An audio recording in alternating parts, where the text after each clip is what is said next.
Capítulo 22. A verdade sobre os mitos. Temos dito que na classe de elementais chamados de formas pensamento de desejo, que vão dos mais sujos e pesadelos aos mais tolos, inofensivos e inocentes. Estudaremos eles e veremos que criamos bastante deles, projetamo-los e colocamo-los em nosso subconsciente diariamente. Não vou pedir que você os dissolva todos de uma vez, não é necessário. Mas devemos nos livrar dos prejudiciais. Começaremos a dissolvê-los, particularmente aqueles que nos dão sentimentos insalubres naquele grande elemental chamado egoísmo, que são raiva, agressão, sentimento de ofensa, sentimento de ferida, mentira, culpa e fofoca. Devemos estudar todos esses e cada um de vocês, com honestidade para começar a entrar dentro de si mesmos para pesquisar nesse labirinto e encontrar aquele minotauro assustador. E como Teseu, é seu dever matar o minotauro. Acredite em mim, você tem dentro de si uma besta horrível, minotauro, que você deu à luz e é obrigado a matá-lo antes de seguir em frente. Outros elementais parecem brincadeiras na frente desse minotauro, um elemental mais assustador que devemos dominar e neutralizar. E então veremos quais bons elementais criamos dentro de nós, porque você não deve desanimar, você também construiu bons elementais, mas precisa desenvolvê-los ainda mais. Devemos aprender como, através do pensamento criativo, que é, projetar um elemental de forma pensamento de desejo. Projetar conscientemente imagens poderosas com as quais podemos construir um mundo melhor. É nossa obrigação construir um mundo melhor. Das Kalos. O ensino. O primeiro homem das cavernas que começou a se perguntar quem sou eu e onde estou, estava pesquisando a verdade. Naquela época, os primeiros humanos viviam em cavernas, se comportando de maneira predominantemente instintiva, expressando fortes emoções. Eles tinham uma forma rudimentar de autoconsciência, mas não se comportavam muito diferente de todos os animais ao redor deles. No entanto, a humanidade tinha uma vantagem distinta sobre os animais porque tinha a possibilidade de usar a mente e desenvolver sua autoconsciência. Os animais só têm a mente como instinto. A humanidade começou lentamente a usar a mente e desenvolver uma autoconsciência primitiva, que com o tempo evoluiu para a gama de autoconsciência que vemos em nossa sociedade hoje. Como os animais não podem usar a mente diretamente, sua consciência não mudou nada. Um urso hoje se comporta como todos os ursos do passado se comportavam. Embora vejamos alguma adaptação de formas corporais em certas espécies, o ambiente em mudança delas e não uma evolução em sua consciência impulsionou isso. Um macaco se comporta da mesma maneira hoje como há 100 mil anos. No entanto, a humanidade nessa época, mesmo em seu estado embrionário de autoconsciência, foi capaz de usar a mente para aumentar seu nível de consciência e se tornar cada vez mais autoconsciente.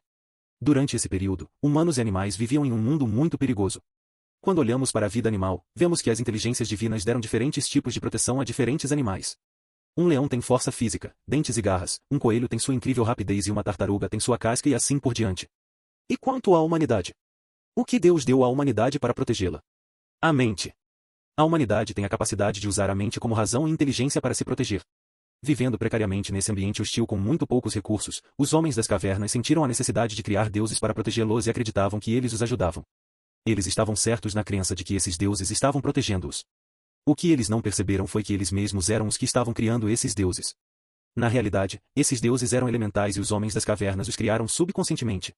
Esses deuses elementais se tornaram mais poderosos do que as pessoas que os criaram, porque foram fortalecidos por longos períodos de tempo pela energia de todas as pessoas que os adoravam. Isso deu a esses deuses criados sua própria existência e vida. Os deuses do passado, que ainda existem hoje, ajudaram seus criadores. Eles ainda existem hoje na consciência cósmica, mas estão inativos porque as pessoas pararam de adorá-los e energizá-los. Na época em que estavam ativos, mas agora não estão mais em uso, e ainda assim são rastreáveis como elementais inativos na memória cósmica, que está em todos os lugares. Eles ainda podem ser contatados e sua natureza estudada se alguém for capaz de levar sua consciência ao nível de superconsciência superior. Eles são registrados permanentemente na consciência cósmica, que é realmente apenas a memória de Deus. Esses deuses do passado eram feitos pelo homem. Isso é o que os materialistas dizem e estão certos. Das Kalos certa vez teve essa conversa com alguns ateus que estavam visitando da Rússia. Quando concordou com eles que o homem criou esses deuses antropomórficos do passado, perguntou-lhes então quem fez o homem e sua personalidade pensante. Eles responderam, em circunstâncias, coincidências e matéria. Ele disse, e isso não é bom o suficiente. Eles argumentaram dizendo, e mais a matéria fez todos os animais, árvores, formas de vida vivas e seres humanos. Das Kalos explicou que um ser humano é descendente de Deus, como tal, é um Deus. Eles responderam, e os hindus dizem isso e os cristãos também estão afirmando isso. Das Kalos retrucou em sua maneira usual espirituosa, perguntando-lhes, vocês acham que todas essas pessoas estavam dizendo algo estúpido e agora vocês são os únicos sábios? Porque as pessoas criaram os deuses, elas tendiam a atribuir suas próprias falhas, vícios e fraquezas aos deuses que criaram. No entanto, qualquer deus já criado ainda existe no ser absoluto. Esses deuses foram criados pela mente e continuam residindo na memória cósmica do ser absoluto. Isso significa que quando culturas primitivas em qualquer lugar do mundo se ajoelham e oram a uma forma tosca e feia de madeira de um deus, ainda estão adorando o ser absoluto sem entendê-lo. Quando pessoas de sociedades modernas supostamente civilizadas veem isso, chamam essas pessoas de idolatras. Isso está errado, já que tudo é de Deus e vem de Deus, quer saibam disso ou não. As pessoas ainda precisam acreditar que têm a proteção de inteligências e poderes superiores a si mesmas. Isso era uma necessidade da humanidade desde a época do Homem das Cavernas. Os cristãos se consideram não idólatras e ainda nos serviços católico romano e ortodoxo oram aos santos e exibem ícones deles. Você pode ver pessoas na igreja ortodoxa beijando esses ícones como parte de sua adoração aos santos. Então, no século XVI, os chamados reformadores, em uma reação aos rituais das doutrinas da igreja, protestaram e assim ficaram conhecidos como protestantes. Eles protestaram e criticaram a igreja por sua devoção à Mãe Maria, os santos cristãos e os removeram de sua recém-formada religião protestante. A partir desse ponto, o cristianismo se tornou cada vez mais fraturado e fragmentado até que hoje temos mais de 250 facções cristãs diferentes feitas pelo homem. Foi um erro remover a devoção aos santos e à Mãe Maria, porque essa forma de adoração beneficiava as pessoas. Maria é a mãe terrena de Joshua e Manuel, o Cristo. A pessoa Maria refletia a verdadeira natureza da maternidade, que era um princípio mesmo antes do nascimento da Virgem Maria, que deu à luz a Cristo. Em sua pureza, ela refletiu perfeitamente esse princípio mãe que é a feminilidade absoluta universal do Espírito Santo. Agora os homens das cavernas, por necessidade e medo do mundo natural, criaram com seu pensamento seres superiores para se protegerem. O homem pode fazer isso porque pode usar a mente diretamente, mas nenhum animal jamais criou um Deus para se proteger. As condições na Terra na época do Homem das Cavernas eram extremamente difíceis. Se tivéssemos que viver assim, pereceríamos muito rapidamente. Assim, os homens e mulheres daquela época viviam em cavernas e encontravam a vida naquele mundo duro e inamistosa. Havia muitos vulcões ativos lançando lava incandescente e fumaça que bloqueavam a luz do sol, o que criou uma atmosfera sufocante. Havia padrões climáticos horríveis, que criavam tempestades violentas que duravam por períodos muito longos. Grandes e frequentes terremotos, fazendo com que montanhas subissem e caíssem, matando pessoas no processo. O homem das cavernas e a mulher das cavernas tinham que carregar pesados bastões para se protegerem de outros homens das cavernas, canibais e das grandes feras carnívoras que procuravam comer um ao outro e o homem para sobreviver.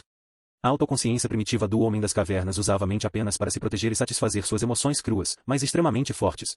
Ameaçado pelos perigos ao seu redor, ele criou deuses para reunir a coragem necessária para viver nesses ambientes infernais e assim a humanidade criou deuses para o sol, a lua, o fogo, a água, o vento e o raio e todas as forças da natureza. A eles deu nomes e às vezes a forma humana e às vezes formas de animais. Quando muitas pessoas adoraram esses deuses do tipo elemental ao longo do tempo, isso deu força e inteligência ao elemental. Esses elementais podiam então influenciar seus adoradores, produzindo experiências tangíveis. Procurando preservar essas experiências, o homem primitivo começou a criar símbolos para registrar suas experiências para si mesmo e gerações futuras na forma dos primeiros desenhos rupestres mostrando símbolos e pictogramas do passado distante. Depois, esses símbolos e pictogramas foram esculpidos em pedra, como nas culturas egípcia e maia antigas. O benefício dos símbolos era que eles permitiam que o significado de ideias e eventos fosse preservado, então lembrado e transmitido para gerações futuras. Combinando os símbolos, o homem primitivo foi capaz de expressar suas crenças em uma sucessão de pensamentos. Os primeiros símbolos foram linhas retas, linhas congruentes com outras linhas, linhas interseccionantes, triângulos, curvas e círculos. Esses símbolos também estavam criando elementais e eram o precursor das primeiras linguagens alfabéticas, que evoluíram para outras línguas. Por exemplo, a antiga língua aramaica do Oriente Médio veio dos escritos hieroglíficos egípcios. As línguas hebraica e árabe vieram da língua aramaica. Em breve, o homem primitivo começou a considerar seu relacionamento com os animais ao seu redor. Eles os admiravam por suas habilidades e poderes e começaram a adorá-los como deuses. O urso foi um dos primeiros deuses formalmente adorados pelos povos primitivos, porque era a coisa mais poderosa em seu mundo. Esse tipo de adoração animal continuou por muitos milhares de years. Os antigos gregos, hindus e egípcios também desenvolveram uma vasta coleção de deuses. Vemos que desde o início a humanidade desenvolveu sistemas de adoração multideus. Esses sistemas politeístas continuaram inquestionáveis até cerca de 1350 AC. Então, um faraó egípcio chamado Amenófis IV teve uma experiência direta e estática de Deus. O faraó imediatamente se dissociou de si mesmo e seu governo do sistema multideus e estabeleceu o primeiro sistema monoteísta adorando um único Deus. Ele chamou o único Deus supremo de Atum, que significa o incompreensível. Amenófis IV e seus seguidores acreditavam em um único Deus, o Deus da vida infinita. Eles usaram o sol para representar isso. Eles não adoravam o sol material que tornou possível a vida na Terra, mas o doador da própria vida, do qual o sol era um símbolo. Após sua experiência, o faraó mudou seu nome para Ankin-Atom, que significa servo do deus Atom. Ele mudou o nome de sua esposa, Nefertiti para Meri-Atom e os nomes de seu sobrinho Coramon para Cor-Atom. Mais tarde, o faraó Akhenaton adotou o filho pequeno de seu primo e o chamou de Tut-Ankh-Atom. Akhenaton e seus hierofantes iniciaram um novo sistema para a adoração do único Deus onipresente, o doador de toda a vida. Infelizmente, o faraó Akhenaton estava à frente de seu tempo. A antiga religião multideus do Egito, com 1000 anos de existência, não estava preparada para uma mudança tão profunda. Os líderes do sistema de 42 deuses não estavam prontos para abrir mão de seus lucrativos empregos como sacerdotes no sistema antigo. Então esses sacerdotes conspiraram para acabar com Akhenaton e seu sistema de um único Deus. Eles mataram seu sobrinho Cor-Atom esfaqueando e mataram Akhenaton envenenando-o. Sua esposa, que também era uma alta hierofante no sistema, teve que escapar para o sul do Egito para salvar sua vida. Os líderes astutos dessa trama entronizaram temporariamente Tutankhamun, o herdeiro legítimo restante do reino, e mudaram seu nome para Tutankhamen. Hoje ele é mais comumente conhecido como Rei Tut. Então, possivelmente, como novas evidências sugerem, eles logo se livraram do jovem rei de 19 anos e os conspiradores tomaram o poder para si. Então eles começaram a trabalhar e percorreram todo o Egito erradicando os nomes de Akhenaton e Rei Tut dos registros públicos. Eles foram tão eficazes que a longa linha de sucessores. Os faraós egípcios, assim como a história em geral, não tinham ideia de que Akhenaton e seu filho adotivo Rei Tut existiam. Foi só em 1922, com a descoberta do túmulo do Rei Tut, que o conhecimento de sua existência veio à tona. O assassinato de Akhenaton, como o de Sócrates e Cristo, é muitas vezes a recompensa para aqueles que trazem a luz da verdade para um mundo escuro de ignorância. Esta é também uma razão pela qual pessoas iluminadas no passado esconderam a verdade em histórias, parábolas e mitos. A verdade sobre os mitos usados nas escolas de mistério antigas é que eles usavam o mito como uma metáfora. Uma metáfora é um tipo de linguagem figurada. Não é destinada a ser uma conta literal exata. Uma metáfora é uma representação simbólica de alguma verdade superior ou algum significado mais profundo. Hoje, o mito é geralmente considerado uma história fictícia. Mitologia é uma coisa e ficção é outra. Nos mitos usados nas escolas de mistério, vemos ambas. No aspecto ficcional dessas histórias, você pode ver coisas que realmente não aconteceram, mas que transmitem um significado simbólico. Em outras partes dos mitos, encontramos descrições de eventos reais. Juntos, eles são alegorias destinadas a transmitir verdade espiritual e orientação. Assim, como pesquisadores, podemos estudar os mitos antigos para orientação e instrução em nossa jornada espiritual. Como estudantes de qualquer sistema espiritual, inicialmente buscamos compreender a estrutura teórica do próprio ensino espiritual com algum grau de entendimento desse ensino que buscamos colocá-lo em prática. Ao fazê-lo, logo descobrimos que nosso desdobramento espiritual vem da prática e integração dos ensinamentos em nossa vida, em vez de apenas conhecer intelectualmente os ensinamentos. Ao tentar integrar ensinamentos espirituais em nossa vida, inevitavelmente encontramos dificuldades. Mitos que são entendidos como metáforas espirituais fornecem imagens arquetípicas vívidas que retratam os obstáculos previsíveis no caminho da autorrealização. Suas narrativas dramáticas e coloridas imprimem seu significado e orientação profundamente na mente do aluno, que pode ser lembrada para guiá-lo durante suas próprias dificuldades e tribulações. Um dos mitos cristãos clássicos é a lenda arturiana da busca pelo Santo Graal. O Santo Graal é o cálice que Cristo bebeu na última ceia, no qual, segundo a lenda, José de Arimateia coletou o sangue de Cristo após a crucificação. A partir de então, acreditava-se que o Graal tinha propriedades miraculosas. José de Arimateia é aquele que deu seu túmulo para o sepultamento de Cristo e supostamente trouxe o Santo Graal com o cristianismo para a Grã-Bretanha. A história da busca pelo Santo Graal começa na Grã-Bretanha no século XII com o rei Arthur e seus cavaleiros da Távola Redonda. Após inúmeras aventuras e grandes realizações, os cavaleiros estavam ficando um pouco entediados e decidiram que deveriam embarcar em uma nova aventura. Sendo bravos cavaleiros heróicos, eles escolheram a busca final de todas, na busca pelo Santo Graal que dá vida. De acordo com seu credo, um verdadeiro cavaleiro tinha que encontrar seu próprio caminho em sua jornada e não podia seguir o caminho de outro. Seria uma desonra para um desses cavaleiros tentar seguir exatamente os passos de outro cavaleiro em uma busca tão importante. Metaforicamente, este é um ponto importante para aqueles que buscam autorrealização. Em última análise, devemos fazer nossa própria jornada em direção ao nosso objetivo. Mestres, professores, guias, irmãos e livros podem iluminar o caminho para a autorrealização. Mas para ter sucesso em nossa busca, devemos seguir nosso próprio caminho único. O destino é o mesmo para todos nós, mas nossa jornada para chegar lá será unicamente nossa. Nesta história, apenas um dos cavaleiros realmente encontra o Santo Graal. Os outros se perdem, ficam distraídos, deixam a busca ou são mortos. Aquele que encontra o Graal, na maioria das versões deste mito, é o cavaleiro chamado Percival. Seu nome, Percival, significa aquele que perfura o vale. Um vale é um lugar entre duas montanhas opostas. Então, metaforicamente, a pessoa que pode ter sucesso em alcançar o cálice da vida de Cristo é aquela que pode penetrar entre os extremos da dualidade e ir além do domínio do bem e do mal conceituais. Essa metáfora instrui o buscador da verdade a tomar o caminho do meio e não oscilar entre os polos diametrais, como aversões e desejos. Ou como Cristo disse, se, pois, o teu olho for simples, todo o teu corpo será cheio de luz. A dualidade pertence aos mundos temporários da existência, material, psíquica e noética. Nossa fonte de destino final foi e sempre será no reino não dual do ser. O ser está além da dualidade com suas expressões gêmeas de relativo bom e mal, luz e escuridão. Para um buscador da verdade, a história do cálice do Graal é um mito inspirador e prático que nos fornece orientação em muitos níveis. Historicamente, professores e religiões sempre usaram histórias e parábolas para transmitir seus ensinamentos às massas muitas vezes não educadas.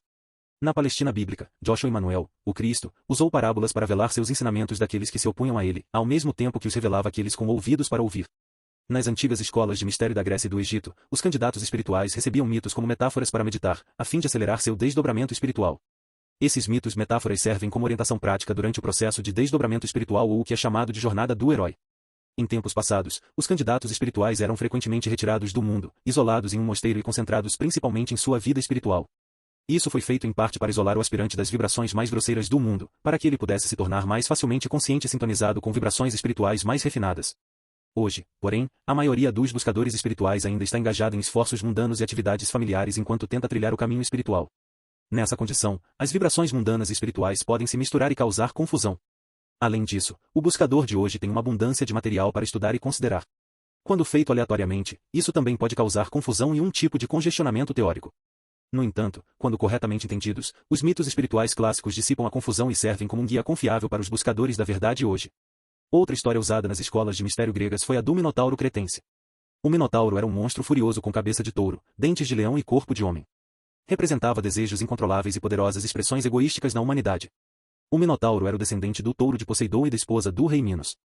A descendência dessa união era tão horrível que o rei Minos construiu um enorme e complicado labirinto-prisão para o monstro mortal habitar. Esse labirinto de câmaras era tão complexo que era impossível navegar nele sem ajuda. Para satisfazer o apetite voraz da besta, o rei Minos libertava 7 meninas e 7 meninos no labirinto para o monstro devorar. Nesse momento, o herói de nossa história, Teseu, ouve falar do sacrifício dos 7 meninos e 7 meninas, foi para Creta e se ofereceu para tomar o lugar de um dos meninos na esperança de matar o Minotauro e salvar futuras gerações de crianças. Antes de entrar no labirinto, o herói Teseu encontra e se apaixona por Ariadne, a filha do rei Minos. Devido ao seu amor por Teseu, ela mostra a ele um mapa do labirinto e dá a ele uma bola de linha para amarrar na entrada do labirinto para que ele possa encontrar o caminho de volta para fora.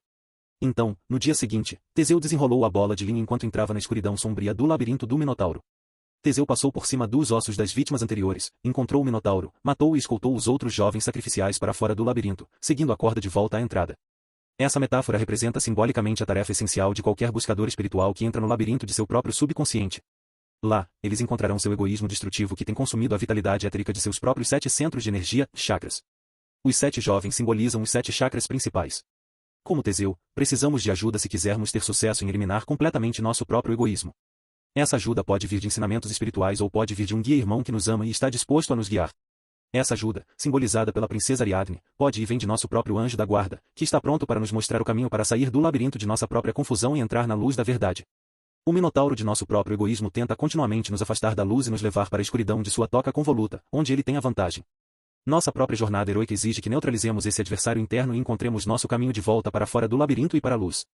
Um mito ocidental semelhante que aborda esse mesmo desafio fundamental é São Jorge e o Dragão. Esta e outras lendas têm diferentes versões e níveis de interpretação. Para o buscador da verdade, esse mito retrata a luta interna para superar seu egoísmo. Aqui, o dragão representa desejos egocêntricos descontrolados e emoções desenfreadas. Nessa imagem, há um lago de água e uma mulher que é mantida refém pelo dragão. São Jorge é mostrado montado em um cavalo branco e matando o dragão com uma lança. Então, a menos que você acredite que havia dragões reais na história cristã, esse mito é uma metáfora com significado simbólico. Nesta história, São Jorge representa nossa alma consciente interior. A mulher, que São Jorge salva do dragão, representa nossa personalidade, que foi escravizada pelo dragão do egoísmo. O cavalo representa nosso corpo material, enquanto a lança representa o uso adequado da mente como razão, inteligência e força de vontade. É usando a mente como pensamento razoável que damos um fim às emoções selvagens e aos desejos intermináveis. É através do uso de nossa mente que nossas emoções são acalmadas, limpas e dominadas. Agora chegamos ao nosso ensino sobre o símbolo da vida. O símbolo da vida como meio e metodologia tem sido usado por buscadores espirituais há muitos milhares de anos. Ele traça um caminho de progresso da mentalidade material do mundo tridimensional para os mundos psíquicos quadridimensionais, para os mundos noéticos pentadimensionais e além. Como metodologia, o antigo mito grego dos 12 trabalhos de Hércules é inicialmente usado para ajudar o buscador a dar seus primeiros passos. A prática é visualizar cada um dos 12 trabalhos muitas vezes para nos ajudar a entender e superar certos elementos em nossa personalidade ou que são sérios obstáculos bloqueando nosso caminho. É uma maneira simples e eficaz de aprender sobre conquistar fraquezas encontradas em todas as personalidades. Os 2 primeiros trabalhos são muito importantes para qualquer buscador espiritual se esperar em ver resultados significativos. O primeiro trabalho é matar o leão de Nemeia, que representa raiva e ira. Toda pessoa deve estar atenta para a raiva surgir e se apresentar. Esperamos que não apenas o matem, mas encontremos as causas que o criam e exterminemos as causas. Conheci uma mulher que tinha certeza de que não tinha raiva nenhuma. Então ela teve filhos. Suas circunstâncias de vida mudaram e colocaram novas demandas em sua paciência e tolerância. Então ela descobriu que tinha raiva, mas estava adormecida em seu subconsciente e acordou sob novos desafios em sua vida. Então devemos matar esse monstro em nós. Nós mesmos devemos usar nosso verdadeiro poder de vontade para estrangular o leão de nossa raiva. O que dizer que não importa qual seja a provocação, o buscador da verdade não deve deixar que a raiva seja expressa através de sua personalidade. Uma tarde, várias horas após uma aula de Stoa, estava sentado com Dascalos e ele me contou que uma nova pessoa veio para a palestra naquele dia. Depois da aula, ele veio e contou a Dascalos que havia cometido erros e deveria ter dito isso e aquilo. Dascalos me aconselhou que e as pessoas que vêm até você criticarão erroneamente o que você está fazendo e você pode simplesmente sentir vontade de reagir e talvez dar um tapa nelas, mas você não deve, em vez disso, apenas diga obrigado. Dascalos disse categoricamente, um pesquisador da verdade não tem permissão para ter raiva de ninguém, nem mesmo daqueles que nos tratam como inimigos. Agora, neste mito, Hércules estrangula o leão até a morte, depois corta a cabeça e coloca-a na cabeça. A razão simbólica para essa ação é que as pessoas astutas não devem saber que um buscador da verdade é inofensivo. Isso porque há oportunistas ao nosso redor que podem tentar tirar proveito de nossa inofensividade. Nesse caso, está tudo bem aumentar o tom de sua voz, mas de jeito nenhum devemos perder o controle de nossas emoções. Os budistas ensinam isso em sua própria história simbólica sobre uma cobra venenosa que aterrorizava uma aldeia. As pessoas tinham medo de chegar perto de onde essa cobra vivia porque ela atacaria e morderia agressivamente. Um dia, os aldeões procuraram a ajuda de um monge. Eles contaram a história para ele e ele disse que tentaria ajudar. Então ele foi até a cobra e começou a explicar que o homem era realmente um irmão da cobra. Como a cobra nunca deve morder o homem que é seu irmão. Esta não era uma cobra comum e ela entendeu o ensinamento do monge e prometeu nunca mais morder ninguém. Uma semana depois, o monge estava passando por onde a cobra vivia e encontrou a cobra espancada, sangrando e quase morta. O monge correu para a cobra e perguntou o que havia acontecido. A cobra disse, nunca deveria ter ouvido você porque quando as pessoas descobriram que eu não morderia mais, elas jogaram pedras e me bateram com paus. Ao que o monge respondeu, e eu te disse para não morder, mas não disse que você não podia sibilar. Assim, em nossa meditação sobre o primeiro trabalho, examinamos e sabemos o que causa os sentimentos de raiva nas pessoas e especialmente em nós mesmos. Algumas dessas causas surgem quando sentimos que algo que queremos nos é tirado.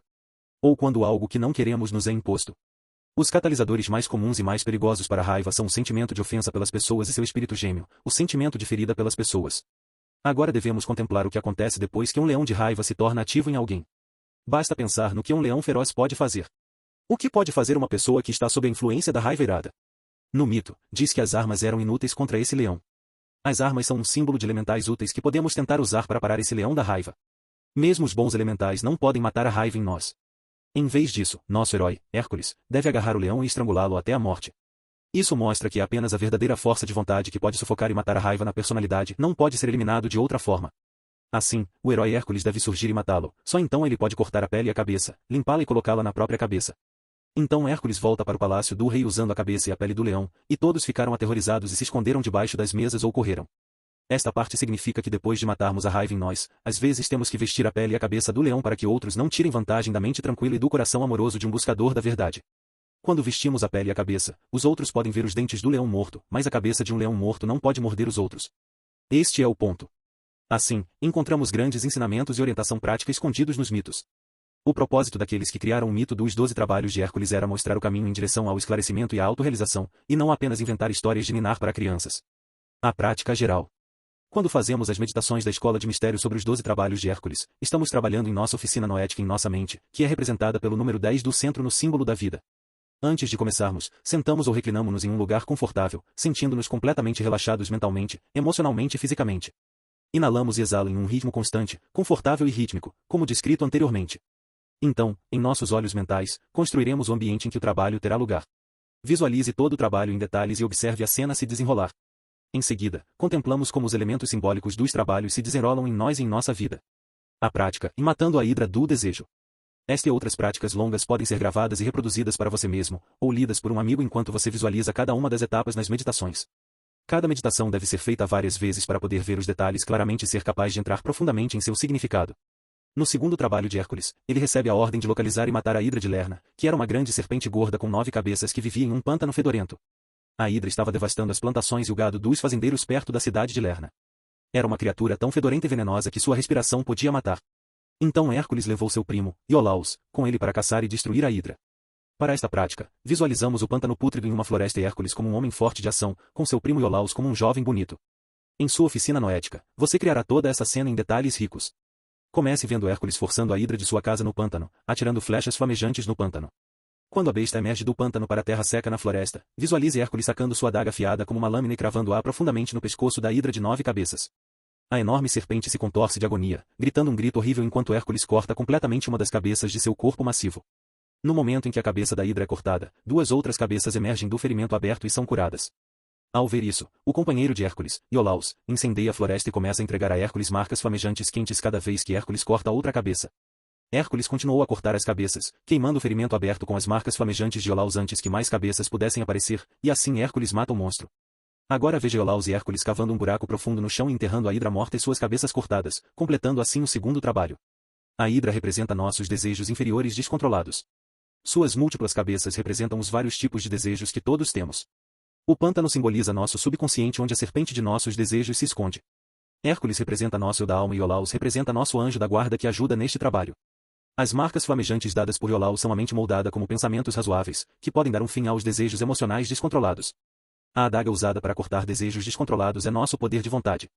Quando uma cabeça era cortada da hidra, duas outras apareciam e este é o cerne do ensinamento deste trabalho. Um desejo é como a cabeça da hidra.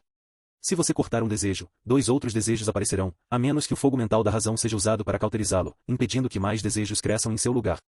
Agora a prática requer que contemplamos as causas de nossos desejos, meditar profundamente na sede inextinguível de possuir coisas.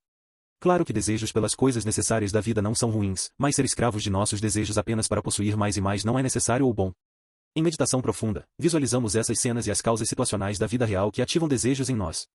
Então visualizamos outras pessoas sob o controle de fortes desejos desenfreados. Uma pessoa controlada por desejos apaixonados é capaz de mentir, trapacear, roubar, atacar pessoas e até matá-las para conseguir o que querem. Então repetimos esse exercício de visualização muitas vezes para encontrar todos os casos pelos quais as pessoas se tornam escravas de seus desejos. Dominando desejos desnecessários com pensamentos razoáveis, podemos nos libertar de quaisquer desejos ardentemente satisfeitos que não nos deixem em paz, mas que surgem continuamente de nosso subconsciente. Mesmo que um desejo seja realizado, ele perde seu poder sobre nós, mas é rapidamente substituído por outros desejos. Assim, analisamos nossos desejos insatisfeitos nesta luz, para ver se o que eles parecem oferecer realmente vale todo o trabalho e custo necessários para seu cumprimento. Nesta prática, entendemos o que realmente são os desejos e o que realmente nos oferecem a realização de nossos desejos. Como no mito, quando um pesquisador da verdade decide matar a hidra de seus desejos inferiores, seu próprio anjo da guarda vem em seu auxílio, oferecendo o fogo da razão para queimar desejos descontrolados em sua personalidade. No início, você pode não perceber essa ajuda, mas mais tarde perceberá conscientemente o relacionamento e a poderosa ajuda do guardião. Assim, damos o primeiro passo para cortar desejos desnecessários e então o guardião virá com sua ajuda. Após completar este trabalho, o pesquisador da verdade estará mais forte e em uma melhor posição para fazer um trabalho maior. Todas as pessoas estão realmente vivendo conscientemente agora? Estou dizendo a vocês que 90% das pessoas vivem subconscientemente e pensam que estão vivendo conscientemente. Agora, como seres humanos são hoje, eles estão vivendo, eu digo subconscientemente. Eles não sabem disso porque não conseguem meditar, não conseguem usar conscientemente a mente.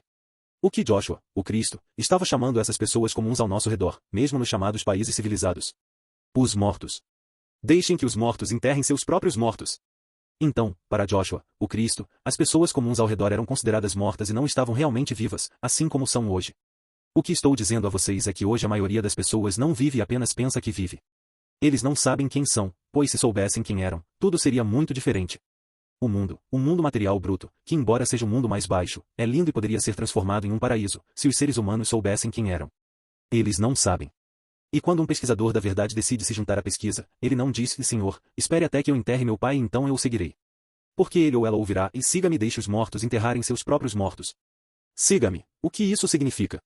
Deixar tudo e nossas preocupações, deveres e nossa família? Claro que não. Um desertor retorna ao lugar que ele ou ela desertou. Cada um está onde pertence de acordo com as leis divinas de causa e efeito, para tirar suas lições consequentes. Novamente, sugiro que cada um tenha um Novo Testamento como seu melhor amigo e entre nos grandes significados, especialmente dos ditos de Joshua, o Cristo. Dascalos. O ensino. A criança não está morta, mas dormindo, declarou Joshua Emmanuel, o Cristo, a Jairo e sua família enquanto choravam alto pela morte de sua filha.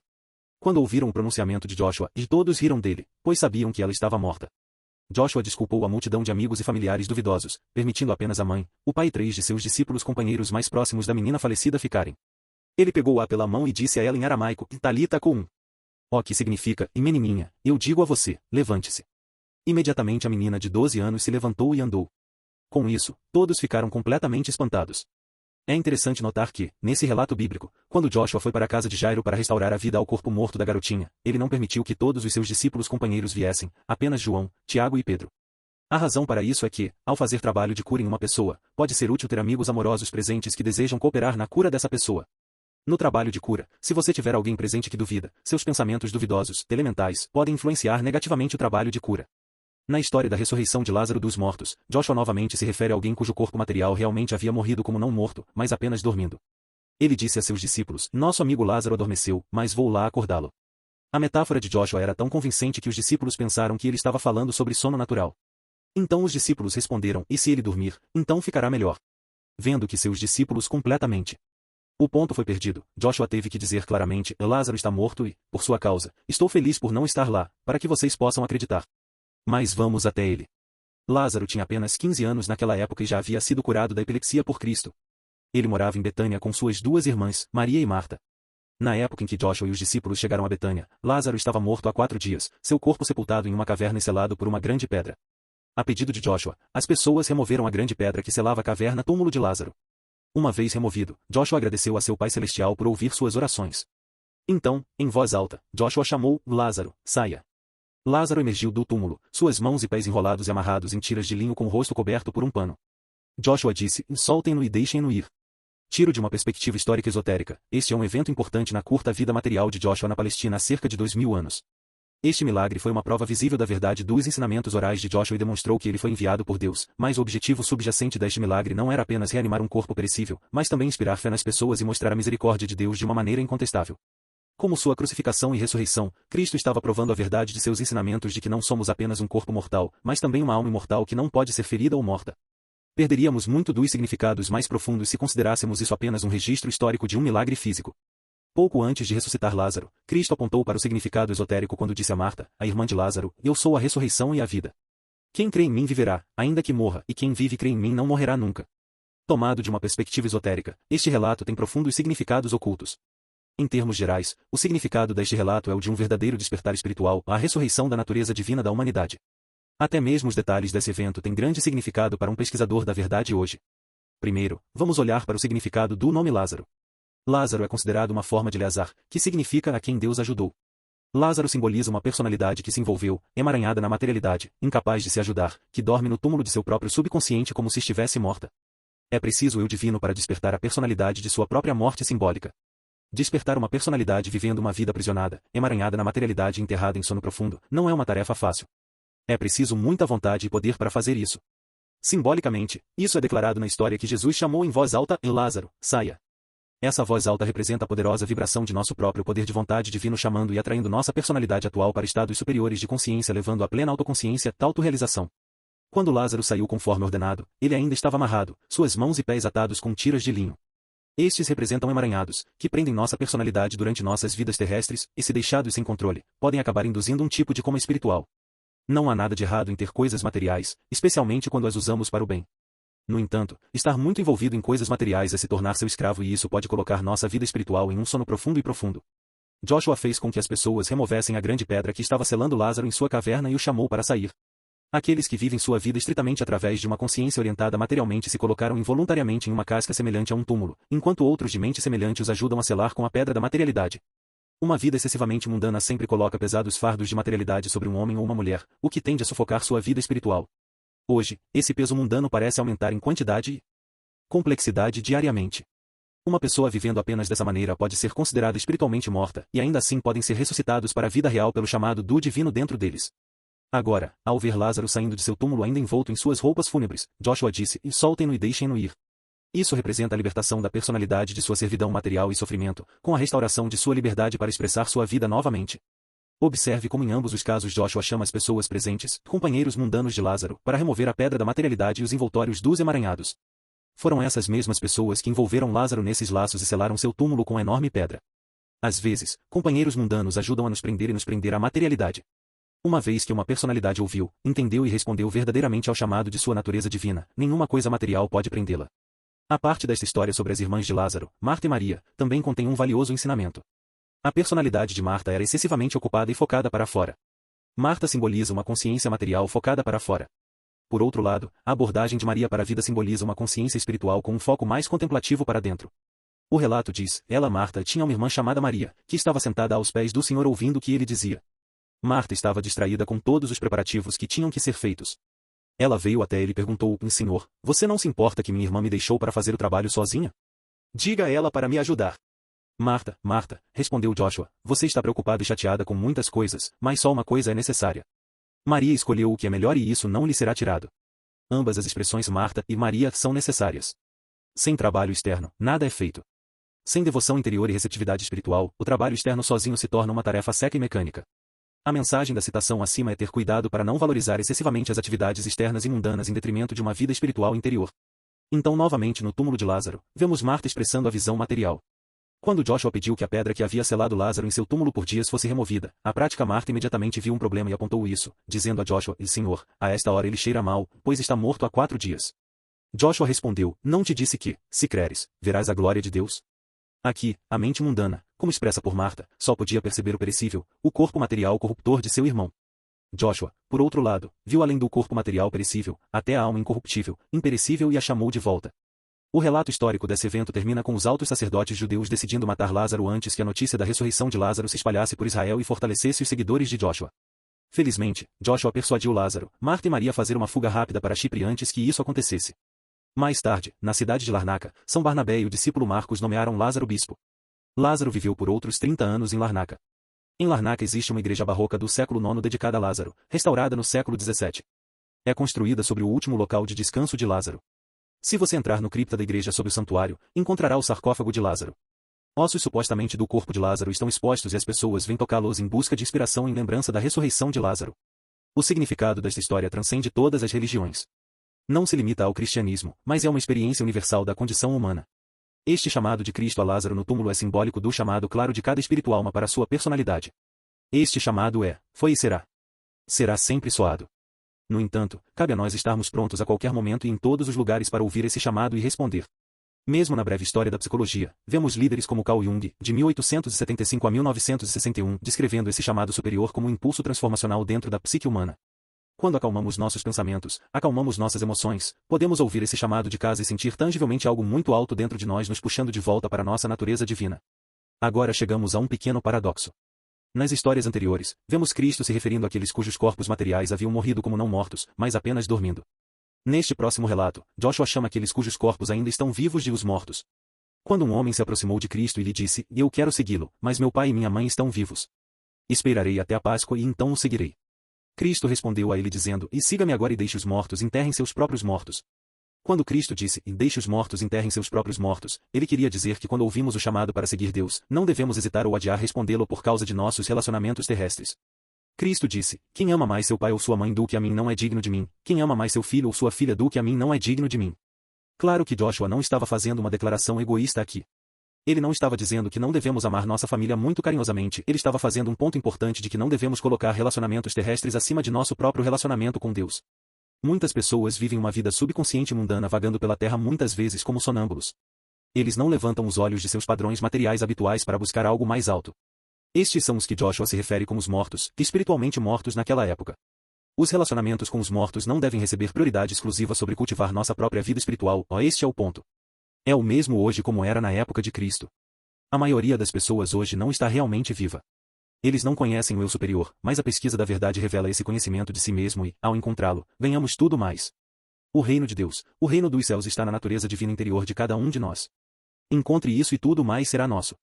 Este foi o conselho de Cristo: buscai primeiro o reino de Deus e sua justiça, e todas essas coisas vos serão acrescentadas. Sem verdadeiro conhecimento do eu, o conhecimento sobre o mundo nunca o satisfará. Na oração do Senhor, dizemos: venha teu reino. Não devemos esperar passivamente que isso aconteça, devemos tentar trazer esse reino à terra, mas onde exatamente? Não deve ser localizado em um determinado lugar na terra, mas em cada um de nós. Temos um sistema valioso para pesquisar a verdade, que nos deu santos de boa fé e mestres autorrealizados que alcançaram o alto nível de superconsciência superior. Ao participar do sistema para a pesquisa da verdade, temos objetivos e metas definidos.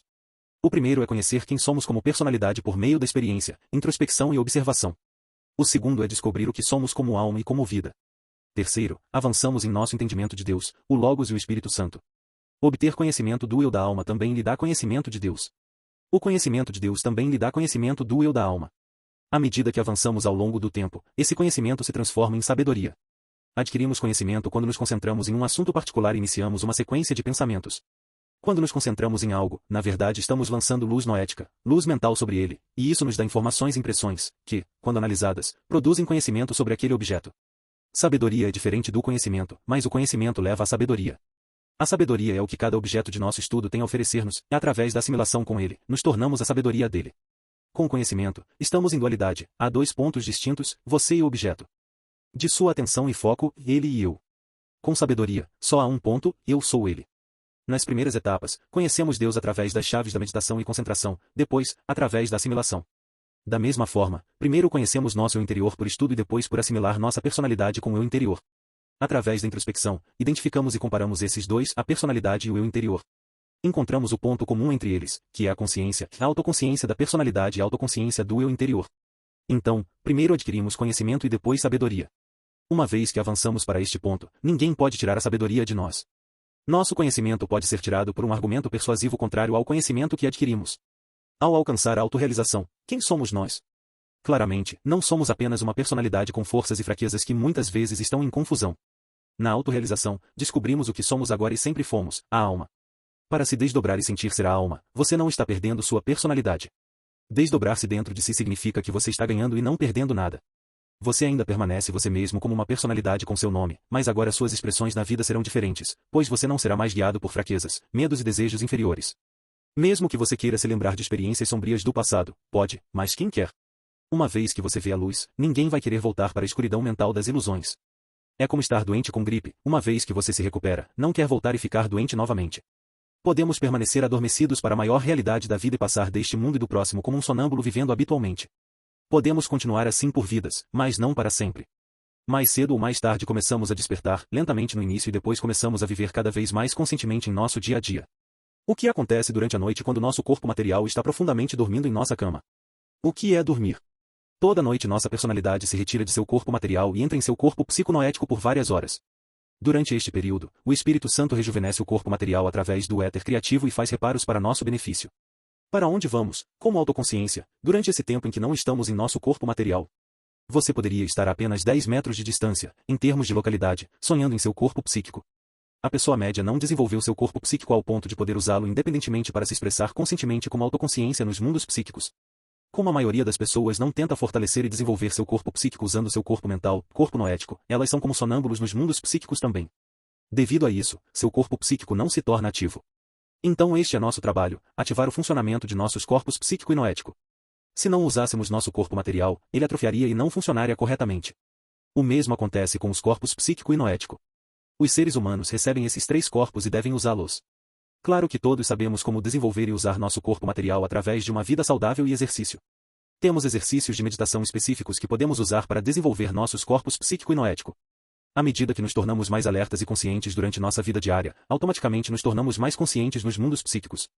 Você descobrirá que começará a acordar nos mundos psíquicos durante seus sonhos e perceberá que está sonhando. Este é um começo.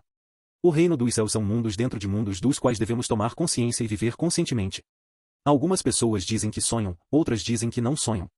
Alguns sonhos são pesadelos assustadores, alguns sonhos são ilógicos, outros sonhos são lógicos e ainda outros podem ser profético. O problema é que não sabemos como trazer de volta a experiência completa e armazená-la corretamente em nosso cérebro material como memória. As memórias de nossos sonhos podem ser desconectadas, fragmentadas e embaralhadas.